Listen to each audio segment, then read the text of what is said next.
How's it going, guys? Well, it was a dark and stormy night outside, and I'm safely in my garage here, and I've been sitting here waiting out the rain for about an hour, and I think it has stopped. Fingers crossed. But anyway, what's up with this is that I'm working on some distributor stuff in here. I've got an assortment of distributors here for this big block 383 that's in the Chrysler that I have, the 66, and I may have related to you earlier that I was out doing a little bit of testing and tuning locally up and down my street here, just trying to sort things out and see if I was going to have any problems. And all of a sudden the engine sort of crapped out, and for lack of a better word, it didn't, nothing bad happened. It's just that it started running real unevenly and kind of cutting out and all that sort of stuff. And now it's got where it won't even really start, so it'll start and it'll just run,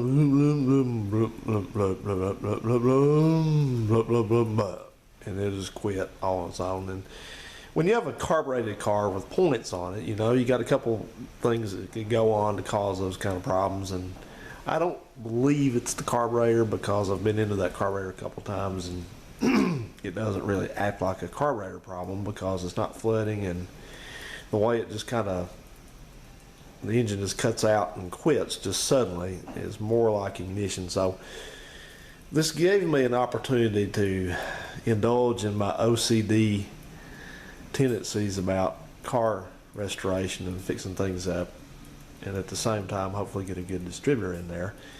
Now the distributor that was in it was one that I went against my rule of never using rebuilt or remanufactured products. I always rebuild things myself, and I violated that rule when I put the distributor in it. But I remember what was going on to precipitate that. When I had the engine running in the other car, it was okay, it was running okay, but the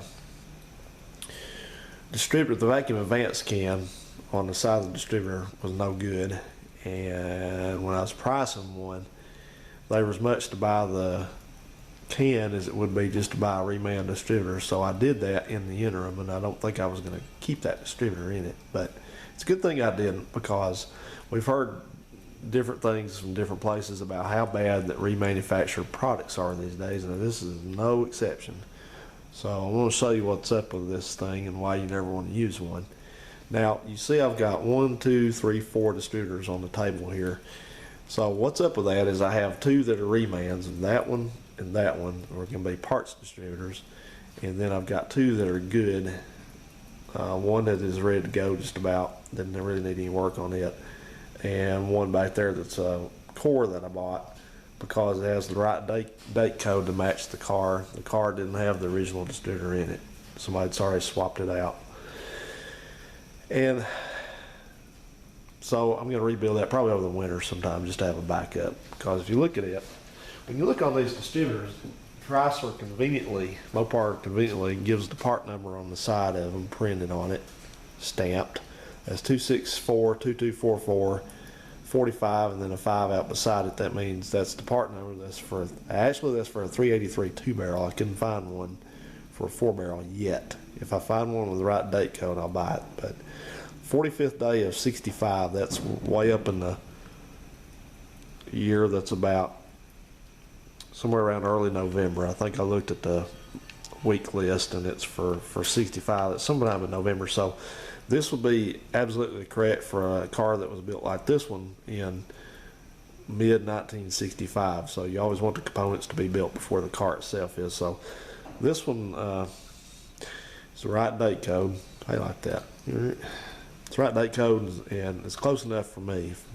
I can live with it, because when this thing sits in here, it's like this anyway, and you can't see the stamping, you can't see the date code, so nobody's going to say anything.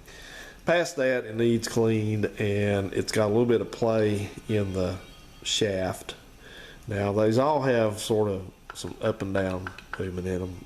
There's a couple washers that are supposed to take that up, but ideally there's not any, but that's not going to, if it's not excessive, it's not going to cause a huge problem. What you want to look for, you want to pull this thing out. This is an unscientific test, and you want to kind of wiggle it. And you can't really hear or see it, but I can feel that it's got some lateral motion back and forth in this. and that's not good. That means the shaft or the bushing, you got a bushing here and you got an upper bushing up here. Got some wear in them. So this needs bushings in it and cleaned and rebuilt. So we're going to do that. But here's the thing about these things. I'll just say this shortly, is that you don't need to buy a remanufactured distributor because you can rebuild them. The book here tells you step by step how to rebuild one of these. So if you don't mind taking a little time and you're not in a hurry, you're not lazy, then you can rebuild one of these things easily. So let's look at this thing. This is the one that I just pulled out of the engine, was running it in there, and it's a reman, and has a good vacuum can on it, which I'm going to use. Has probably an offshore Chinese condenser in it from somewhere. But I can tell it's a reman right away without even knowing that if I hadn't bought it, because if you look at this surface of this, see how it's got this kind of grainy, rough surface on it. And it hadn't really obliterated the numbers on it, but you see how it's really kind of rough and indistinct. It's not crisp. If you compare it to this one, which is the one I'm going to use, quite a difference in it. See that? So this thing's been bead blasted or sand blasted or something, and also, if that wasn't enough, it says reman on it, I think right there. Isn't that great? So that's that. So it's been blasted and all the components have been taken out of it. Who knows what weights are in it? Who knows? It's got a 8-degree mechanical advance cam in it, arm. So bar, they call it a T-bar actually. So it doesn't have much centrifugal advance on it. But look at this. This thing has got, where this clip goes in here, it's got a piece of metal, looks like part of a cotter key that's been run through there and bent over, and it came this way. And so that's holding that on. It's supposed to be like this. It's supposed to be just kind of peened over. You see that in there? It just holds it in. These things are loose. If you look at this one, these are nice and they don't move much. That's the way it's supposed to be. See that? That's what it's supposed to look like on a never rebuilt one, or never mass rebuilt one. So anyway, that's that. So that thing was doing, had those issues. And then I was looking at the points I took out of it, and I'm going to try to make this camera pick up closely, hopefully macro. But these are the set of points I took out of it, and there's nothing really noteworthy about them. They're almost, look like they're almost new. I think this distributor was loaded, which means it came with the points and condenser already in it. But this thing had a whole bunch of cam lube on it up there. You see, it's got a glob on it up there, and it was under it right there. This thing don't want to focus too well, but a lot of that cam lube on it. And you got to have some of that for the rub block there. But the part I didn't like was, if I flip the points open, I probably found the problem with the way it was running. Let's see if I can.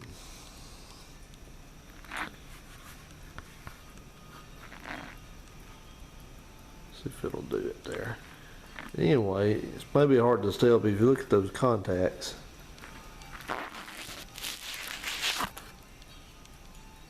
I can tell that they visibly have grease on them. See how it looks like it's kind of got some kind of yuck on it.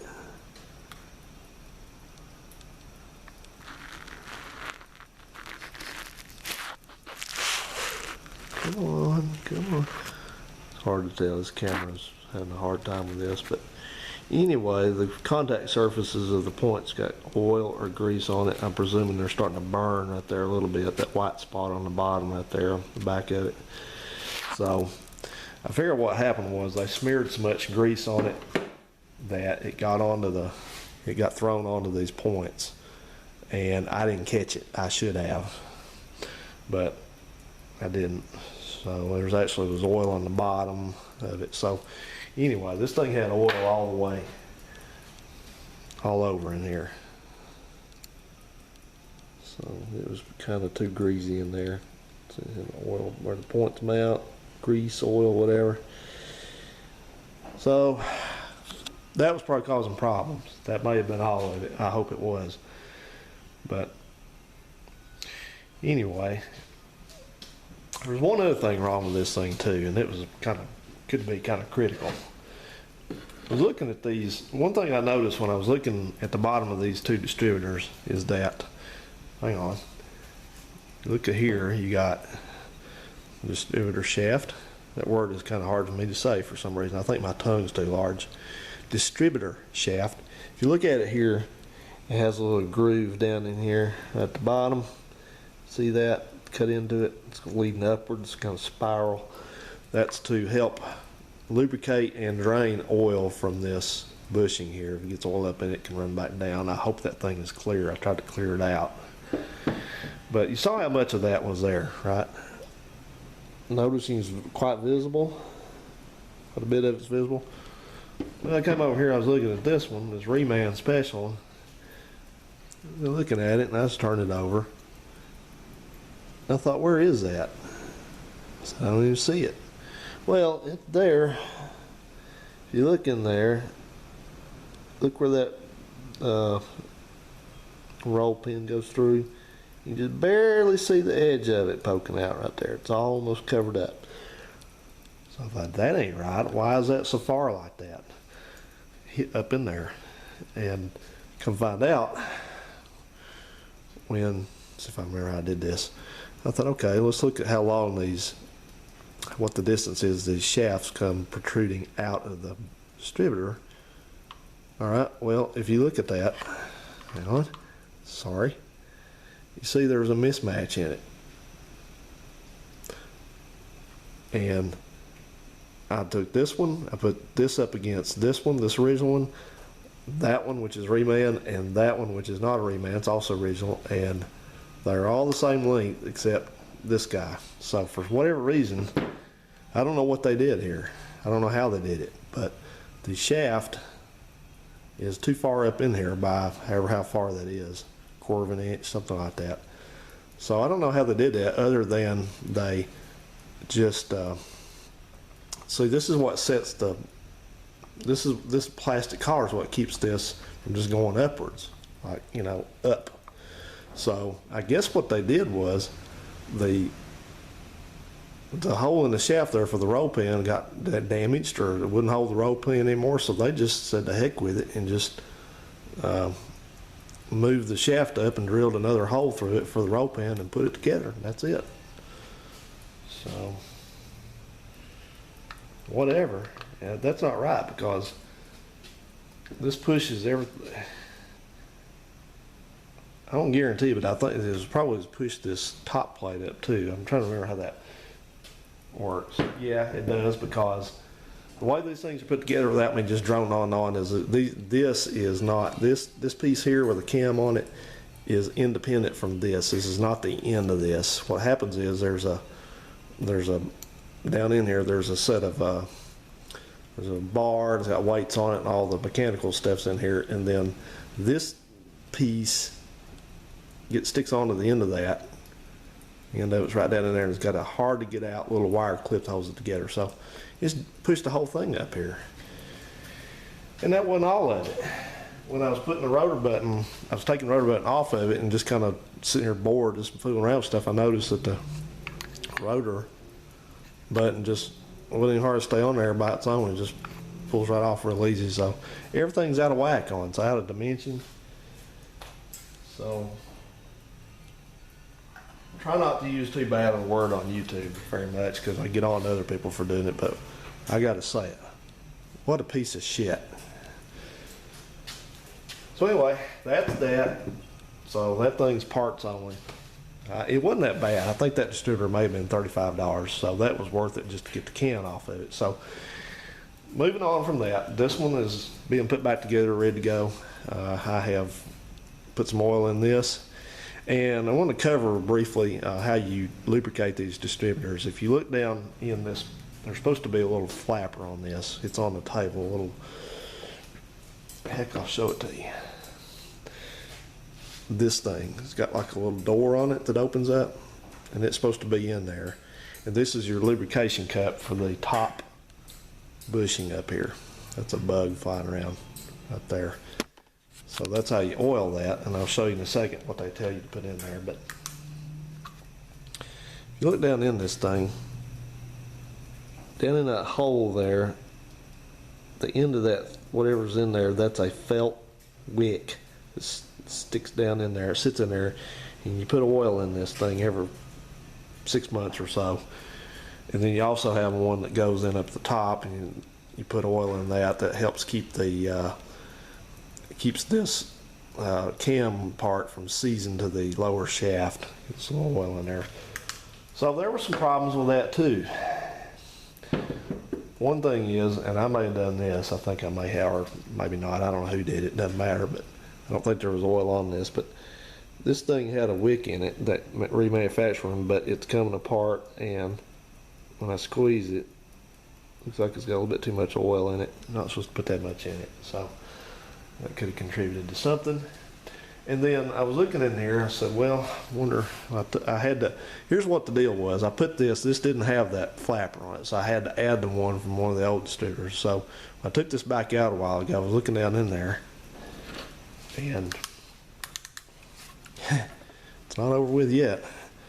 What a nightmare. I looked down in there. There's not one in there. So I had put oil in that, I guess, and it just, I turned it up and it ran right back out again. So anyway, we had a lot of stuff going on in this distributor. This thing had a lot of problems. Mostly minor, but that deal with the shaft on it's pretty bad.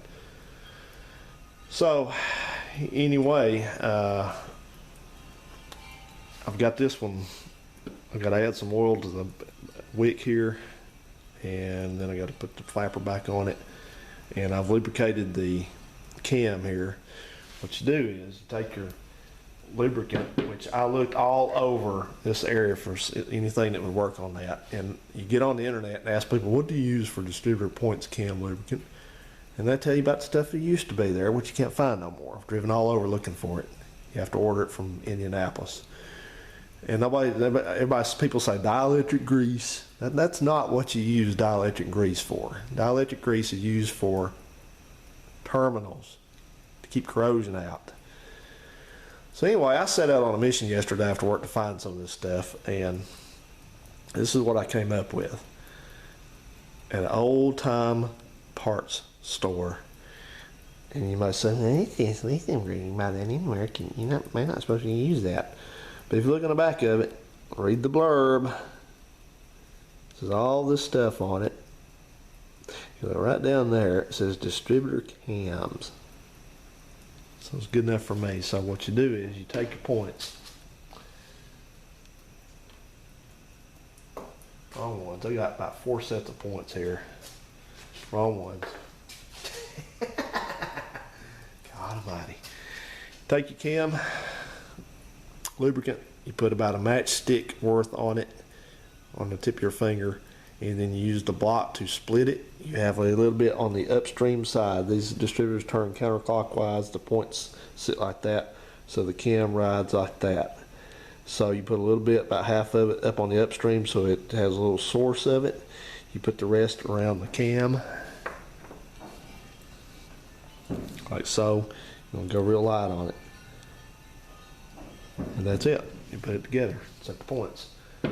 So I'll show you here real quick what the book says about lubing this thing. Apply 5 to 10 drops of light engine oil in the distributor cup every 6 months. Whenever breaker points are serviced, lubricate cam surfaces, wipe over lubricant from cam and rubbing block, and apply a thin film of cam lubricant part number 1473595 or equivalent. Yeah, good luck finding that. This stuff came off of a old-time parts store there in Decatur. I found. The guy directed me to. He didn't have a price on it. I think it cost me $2. And also at this time, apply 2 or 3 drops of light engine oil to felt wick under rotor.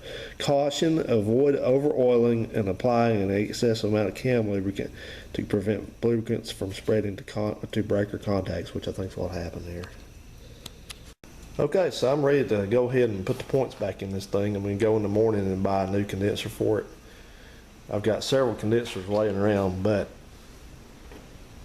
they caution against using one that's old, like many years old, and there's really no, people replace these things all the time, but there's really no way to test them. You can charge them up if you put battery voltage to it for, you know, just a split second of time, a few seconds, and charge it, and then you can take that off of it and then measure it with a meter, and it should hold its voltages and slowly dissipate. Because this is just a capacitor. This thing sort of absorbs energy, and I'm not about to get into ignition theory and tell you how this works, because it's hard for me even to comprehend. But anyway, it used to be an old trick. You could take these things and charge them up and then toss them to somebody in the shop, and they can grab them and shock the hell out of them. But I'm just going to put a new one in it because, you know, it's not worth trying to guess at it. So whatever. Well, I want to show you about my OCD parts haul that I got here real quick. Who am I kidding? I don't do anything real quick. So first thing is I got a set of points, which are the ones I just showed you, and they came in this blue box back there where my spare ones are. I've got another spare set of Chrysler points, but these are Chrysler points for a single point distributor. Look at the number here on them. It should show up, maybe 2098244. That's the aftermarket part, over the counter part for them. Boy, I like that, didn't it? So I got that set of Chrysler points. I got over there in those blue boxes, I got not just one, not just two, but 3 Made in USA Mopar rotor buttons.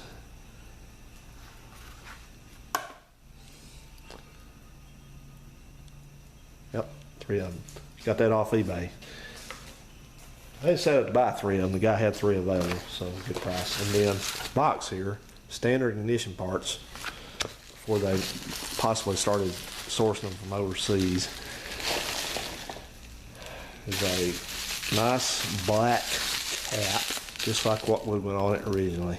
Again, standard. And where is it? Yeah. Where are you hiding at? Made right here in America. So got that for it. So we're gonna be good to go. I'm gonna go up tomorrow morning. They got a good blue streak condenser at the parts store up here in town, fortunately. And get this thing finished up, put together. So I'm just gonna go ahead and assemble this thing and wrap up the loose ends on it and get it ready to go in. And set the points on it. I'm going to set the points, the spec on these is 14 to 19 thousandths.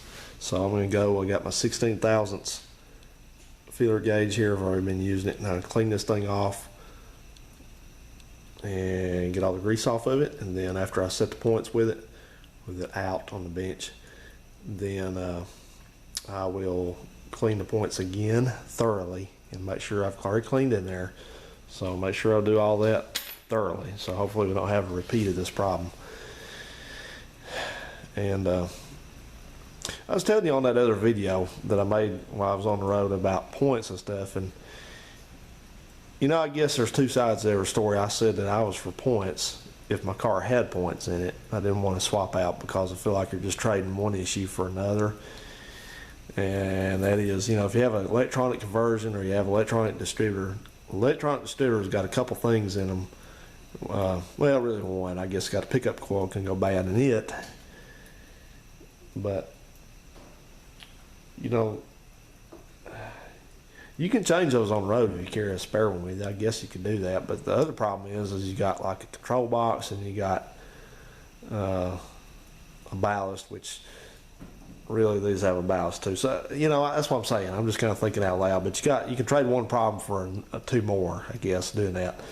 But the one thing I fear, like I said, when somebody puts like one of these Pertronics kits in or something in the place that's a points replacement kit, I think that thing goes out on you somewhere. You're probably gonna have an issue. So, you know, points can be cleaned, and You know, I've seen enough videos on YouTube where somebody, especially Jonathan's videos, where he just cleans a set of old points and the thing runs. That's all I got to see. You know, people, the thing is, we need to unpack this a little bit. People don't want to replace and clean and adjust points anymore. See, they think they're getting out of that until something fries on them, and then they're stuck. So, you know, that's what it is. They think they're getting out of all the problems or the work. I don't think so. But all right, guys, well, I'm going to quit yakking. I'll show you this when I get it put back together and ready to go in. And, oh, yeah, I forgot to show you on the first part something. This is one of these this is the other remanufactured distributor, and this is, again, got this horrible, see, it's got some paint and blobs on it. I think this is the one that came with this Chrysler. I think they'd use this one in there, but bug landed on me. But this one was, geez, a pizza, man. This thing was, the numbers obliterated and everything. I could tell it wasn't the original one because it's got because it's reman, it's got a 284 part number on it, I think. Probably a 67 or 68, but what was it on this one that was messed up? Oh, yeah. Look right here. You see this deal I showed you here? Watch this when watch right here when I rotate this.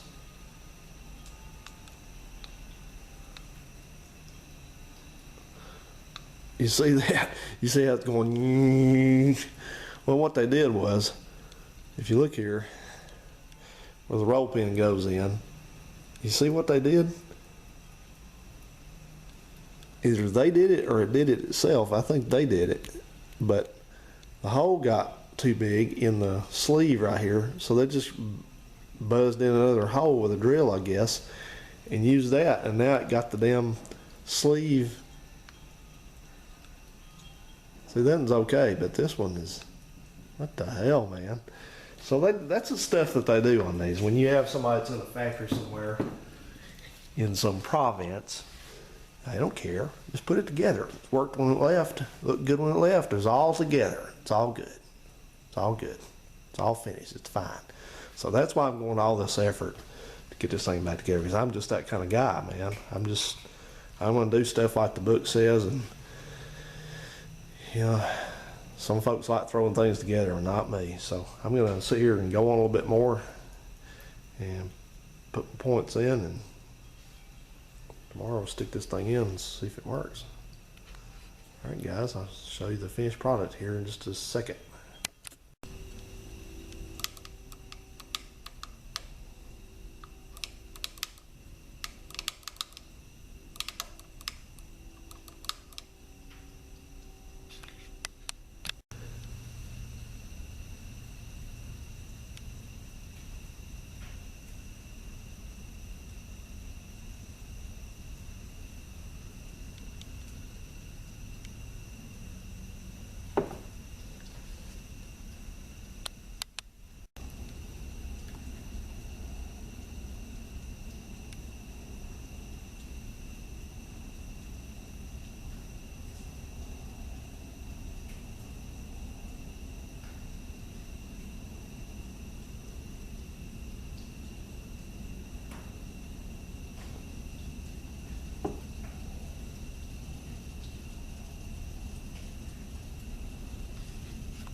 All right, what we're going to do next is we're going to put in a new condenser, and this is just sort of a, as I was saying, this is kind of just a tune-up part.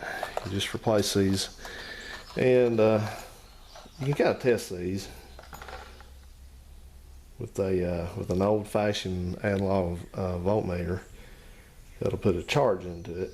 You can kind of charge it just a capacitor. You can charge it and see if it holds its charge and go from there. So anyway, it's just going to be a matter of putting it in the clamp and putting it in its place in the distributor, hooking the pigtail up. So I'm going to go ahead and do that and bring you back.